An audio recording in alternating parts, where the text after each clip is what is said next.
Our next speaker is Philipp Kranen, who's a research associate at RWTH Aachen University in Germany. Here he's a member of the Data Management and Data Exploration Group.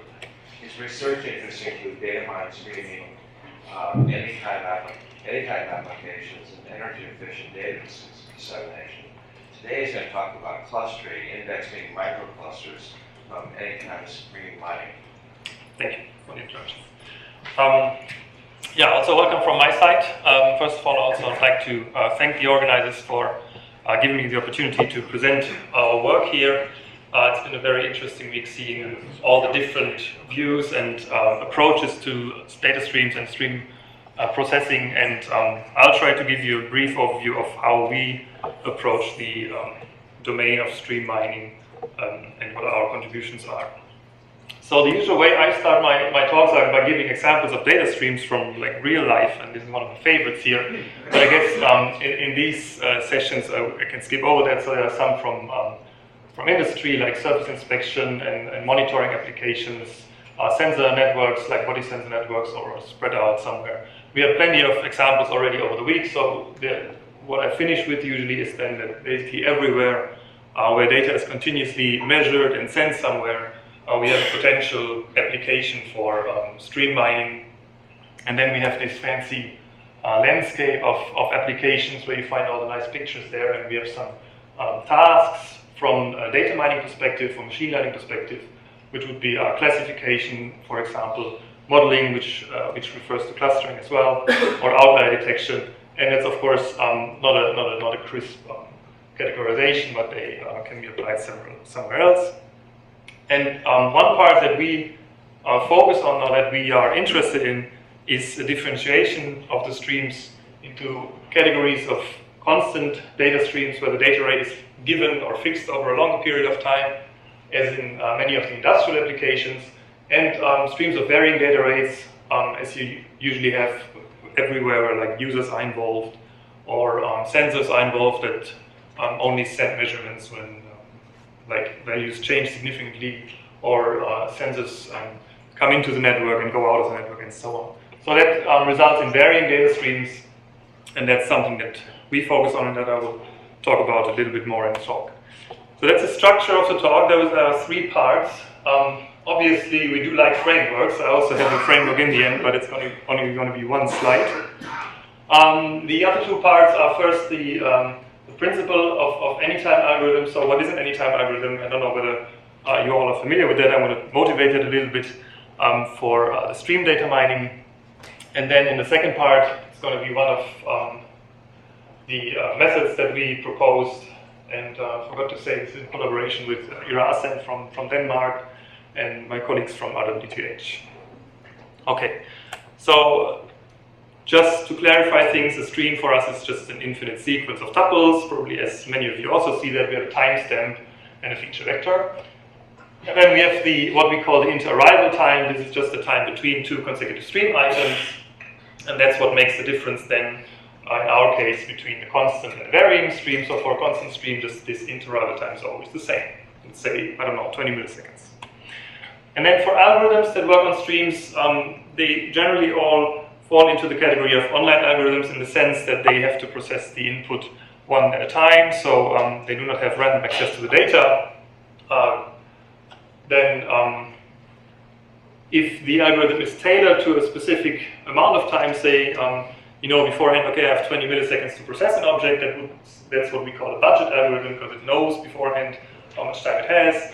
And then there's the category of anytime algorithms, which do not know beforehand how much time is available. And just one more slide on that. If you have a budget algorithm, and as I said in the example, you have 20 milliseconds, what happens if you have less time available, so if there's more data coming in? That would mean that for that data item that arrives before in the less time, then you would not be able to provide a result. And if there is more time, you would still finish after 20 milliseconds, and you would have idle times. The question we like to pose for our students or anywhere where we have the possibility is how should stream processing ideally be done? And the answer is, to us is rather straightforward, that if you have little time, you want a fast result.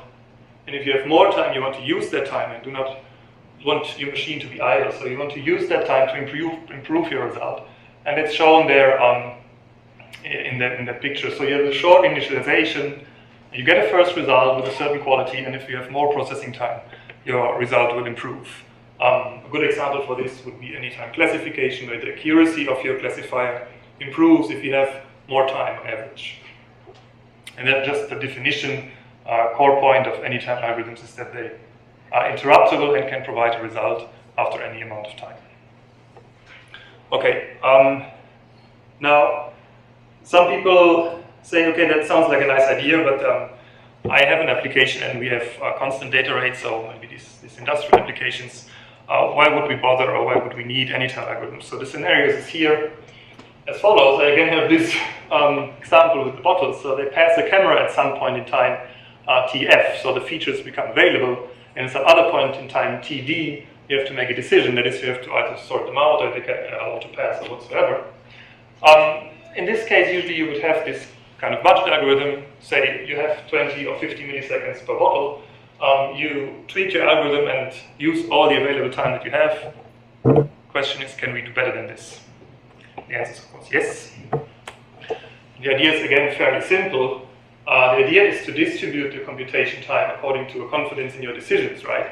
So for some bottles in this example, you might be pretty sure with your decision early on. Say, okay, the bottle is broken, I gotta sort it out. You can use the rest of the computation time on other decisions where you're not that certain. And for that, you would again need an algorithm that can deal with different time allowances, and of course, in this case, a confidence measure for your decision. And we are not the only ones working on that. Most important point is probably the hint on the bottom of the slide. There are a couple of references on the last slide. So there's, for classification, there's lots of work being done. The first ones from 2002 on anytime support vector machines. Those are actually ICML papers. There are a couple of ICDM papers and lots of people, or some people working on that. And not only classification, but also learning in an anytime manner. It actually all started out in the artificial intelligence community for robot navigation. It was work done by Mark Body already in 1987. And then there's anytime clustering, anytime outlier detection, and I'm going to talk a little bit about anytime clustering in the second part, which is where we are already. So the technique that I will present here is called the ClusTree. It's an approach for anytime stream clustering, and I will switch briefly to the framework to show you what we're going to see or what the technique is going to do in the end, and I hope this is not, yeah, it's working. So these are points and noise generated, and there are some clusters, the colored ones that we want to track. And on the right-hand side, we see the result of the actual algorithm. So you have all the green small clusters belonging to the noise. And if I do not show the points, we see that the algorithm is actually very much faster. You see like the number of processed points up there. And this is while we draw and evaluate everything. So that's what we're going to have in the end with the technique. Okay. So problem statement for the algorithm is that we want to perform clustering. I guess I don't have to motivate it too much. We want to reduce the amount of data or provide an overview or group similar objects. And in the streaming scenario, usage is often as a pre-processing step. So you generate more clusters than you would actually need for what you would consider as clustering, as you know it from like static data sets. So this is often called microclusters. Like you generate several thousands of microclusters, keeping summaries of the data that arrives on the stream, and you use that as input for further analysis. Maybe like a second offline clustering algorithm or any kind of analysis that you would like to use. Okay, and there are several challenges. You've seen a couple of these over the week and also in the talk by Professor Nasrari. So we have a single pass only, there's limited time, limited memory, evolving data, and yeah, we would not like to fix the number of clusters beforehand, so the algorithm should be able to adapt the model, the size of its model, according to the amount of data that's arriving on the stream.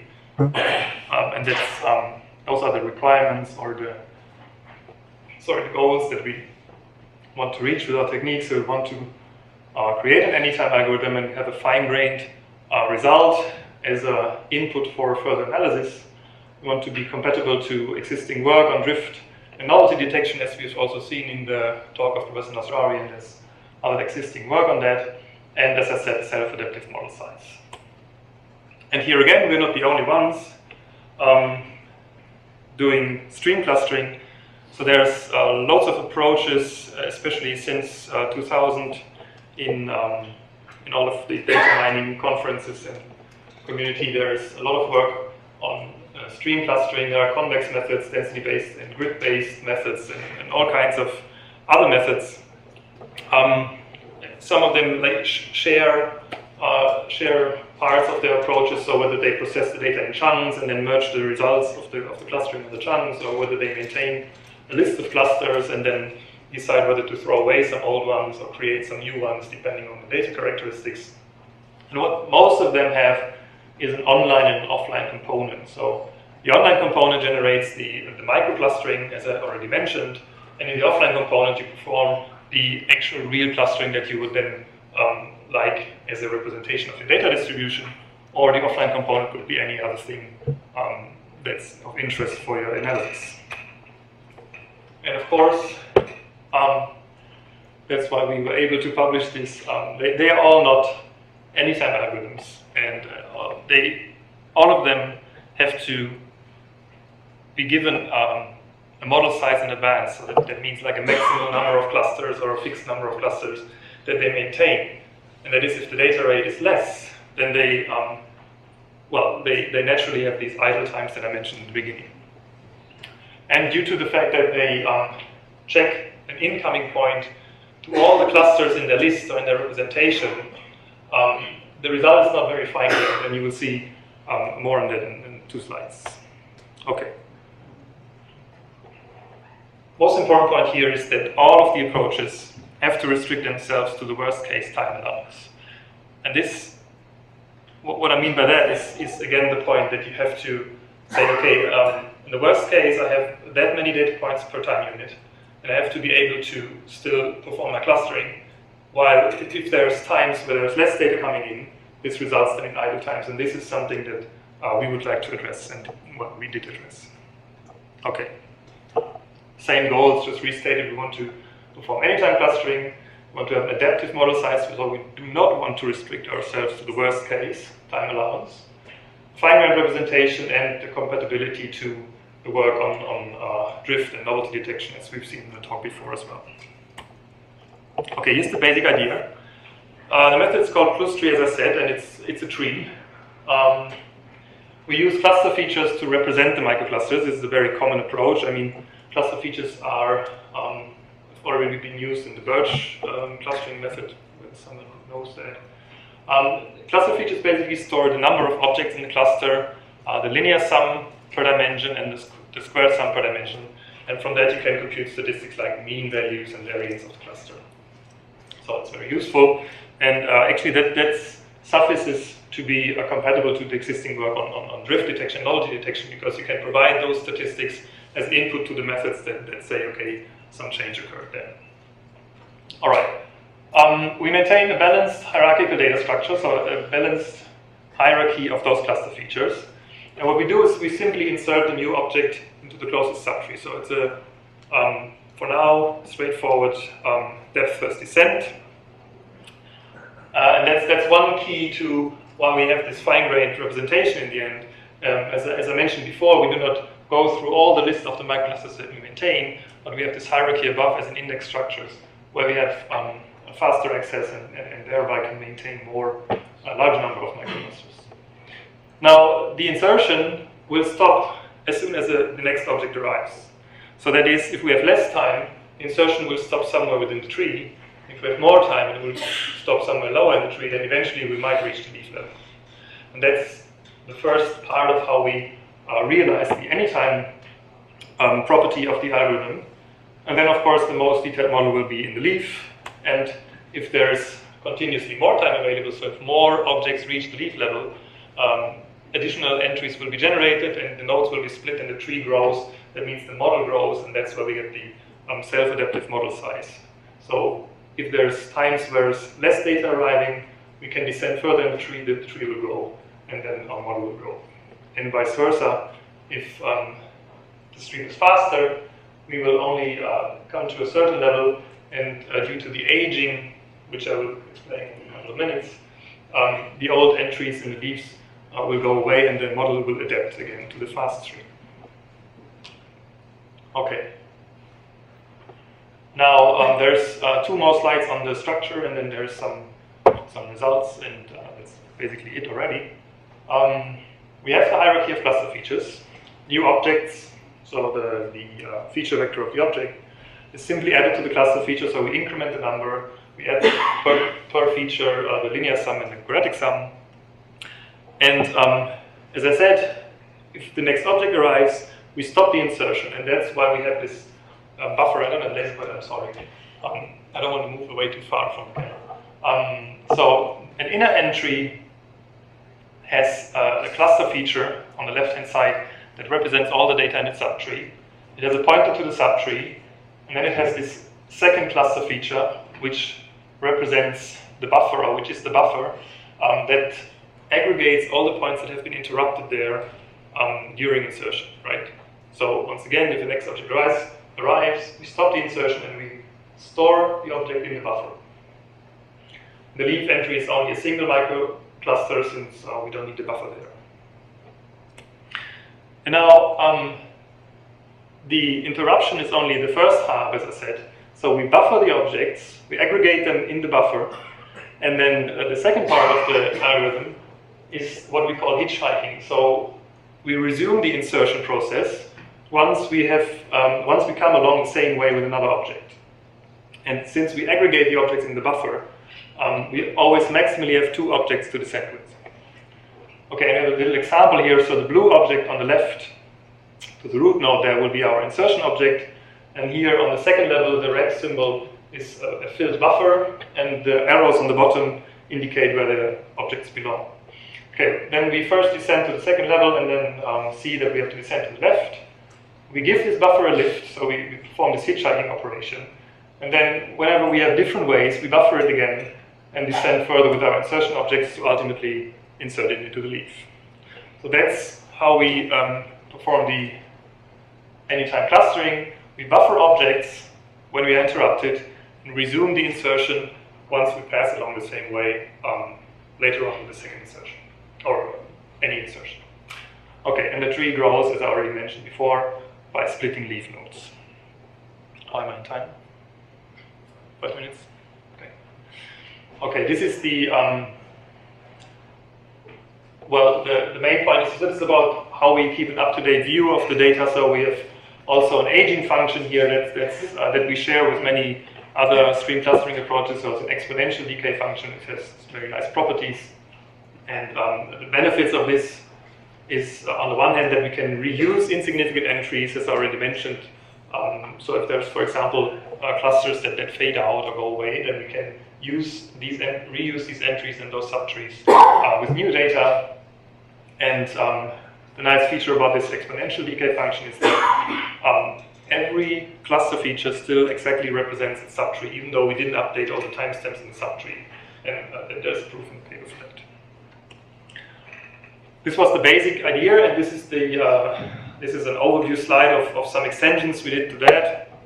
So we experimented with extremely fast streams, which means on a single core we had 90 to 150,000 points per second, which is considerably faster, I would say. And then, of course, the quality can deteriorate if you always are interrupted on a very high level of the tree. So we experimented or investigated ways to insert aggregates instead of single points. For slower streams, if you have, say, a limited amount of memory or like a maximal size of your model you want to maintain, then still, due to this depth-first descent, you might be done rather quickly and still have idle time. So for that, we have alternative descent strategies that if there is still more time available, you indeed scan alternative ways through the tree or alternative microclusters to improve the actual clustering quality in terms of accuracy and stuff. And then we have some other things like look ahead, which reduces the overlapping in the tree, and some explicit noise handling, which is a very nice component, but that would take too much time to explain. Okay, quick words on the results. Maybe you focus on the top right. This simply shows that with additional time, the quality improves. So the measure of impurity in this case only improves, which is like the shows the effectiveness of the method. That this, if we have more time, we have better results. On the bottom, it's about the aggregation. I'll skip over that. And here we have a comparison only in terms of number of microclusters that we can maintain.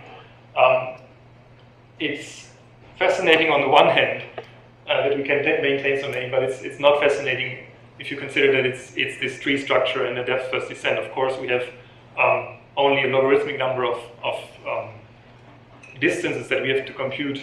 So we have an exponential number of microclusters in terms of the number of distances that we compute, since we have this balanced tree structure. So in comparison to ClusTree or DenseStream, which we already heard in other talks, you see that for around 6,000 to 7,000 points per second, they maintain 500 microclusters, while we were able to maintain over 400,000 microclusters at 50,000 points per second. Okay, now the last part and the last slide is only a single slide, is about the framework for stream data mining. So this is not only about stream clustering, it also has a couple of algorithms for stream classification, outlier detection on data streams, and so on. This actually started off at Waikato University in New Zealand, and we joined in about 2 years ago for the stream clustering part. So the software I showed before was this MOA framework, and the nice thing about it is, well, certainly for people that develop stream mining algorithms, they have a set of readily implemented algorithms there to compare against. We have a set of data generators and a set of measures, so you can refer to that for the experimental section. The same for, well, not only for stream clustering, as I said, but also for classification. And also, well, we use that for teaching purposes. And well, if you are more from the applied side, you can also go ahead and use the methods that I implemented. It's a Java implementation, so we do not support any like R or C++ so far. Yeah, and it's open source. You can download it. There's all kinds of videos and tutorials, and there's a manual about 140 pages by now or something. Well, good luck reading that. Yeah, the references I promised, and thanks for your attention.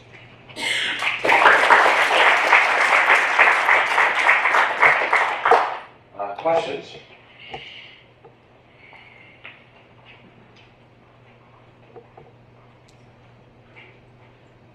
Yes. Can you fill in just a little bit about the creation of the microclusters before they're inserted into the tree? Sure. I mean, before, well, in the basic setting, there's just objects. So an object is represented by a feature vector, and of course, I mean, since in this case we compute linear sums and quadratic sums and so on, it's only continuous features. So that technique, as it is not for heterogeneous data, as we've seen in the talk before. There are approaches that handle both kinds of features. So those are just objects, and then, well, initially we have a root node, and then there's 3 cluster features there, and we simply add the objects to it, and if there's more time, we create a new one. And creating a new one is it's a cluster feature, so then you have the number of points will be 1, and the linear sum and quadratic sum is just the features themselves. So there's no initialization needed or something like that. I see. Great, thanks. The cynic in me is wondering, if you've got 90,000, 100,000 clusters, how do you use that for informing decisions, or how do you use that to make a decision or to get knowledge from all of this? Part one. And then part two is, again, trying to think where this might break down. If you've got 90,000 things flowing in every second, and you're making microclusters, something that comes in once a week looks like it would just get triggered as here's a completely new novel thing each time, even if it's very predictable at once a week. So can you have some sort of way of being able to retain longer term knowledge? Okay, for the first part, the question was, what do we do with this large amount of microclusters? Is that right? Okay. As in other approaches as well, the idea is to have kind of online component which has summaries of the data that arise, and then an offline component that performs your actual clustering.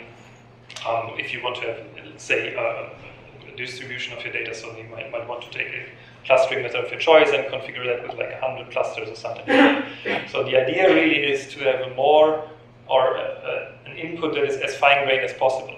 So with these 90,000 clusters, you would certainly not call that a clustering result as is to give to any user to look at it. That's certainly too much. It could be used as kind of a smart buffering approach, right? That you say, okay, I want maximally 90,000 clusters per whatever every 5 minutes, and then you get those from your data structure. That is, if the data rate is too low, you will still get the single points, and if it's way higher, you will still get all the points, but in an aggregated way, aggregated in 90,000 clusters, but still.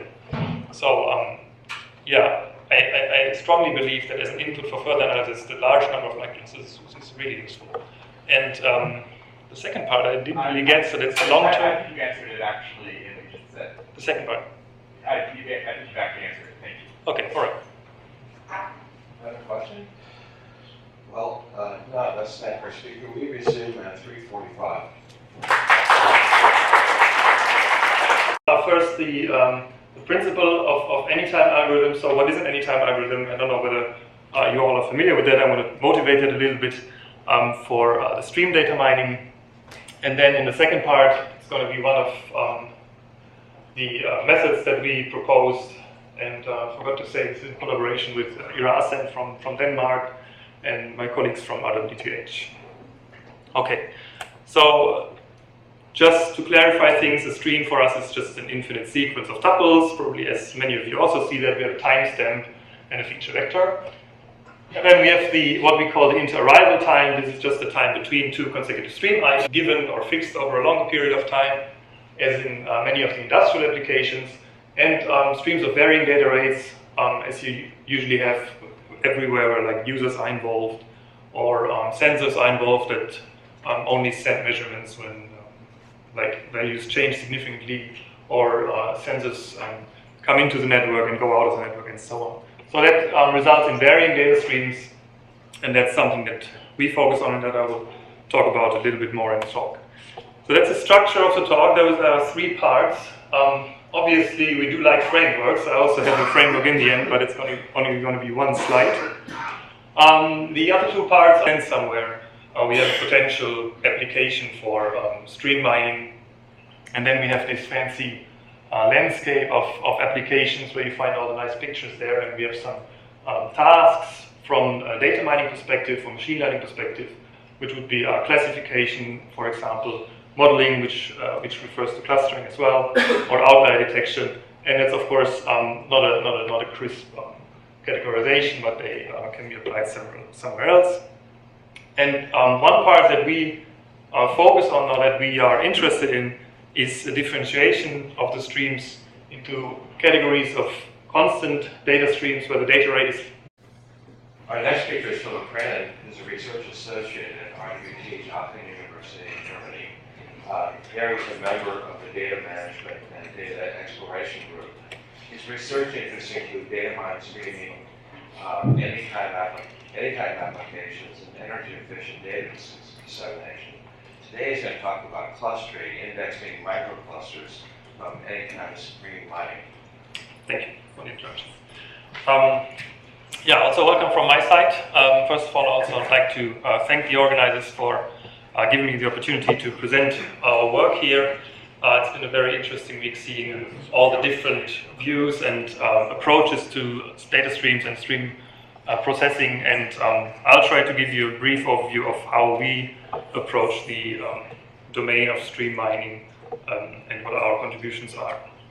So the usual way I start my talks are by giving examples of data streams from like real life, and this is one of my favorites here. But I guess in these sessions I can skip over that. So there are some from industry, like surface inspection and monitoring applications, sensor networks like body sensor networks, or spread out somewhere. We have plenty of examples already over the week. So what I finish with usually is then that basically everywhere where data is continuously measured and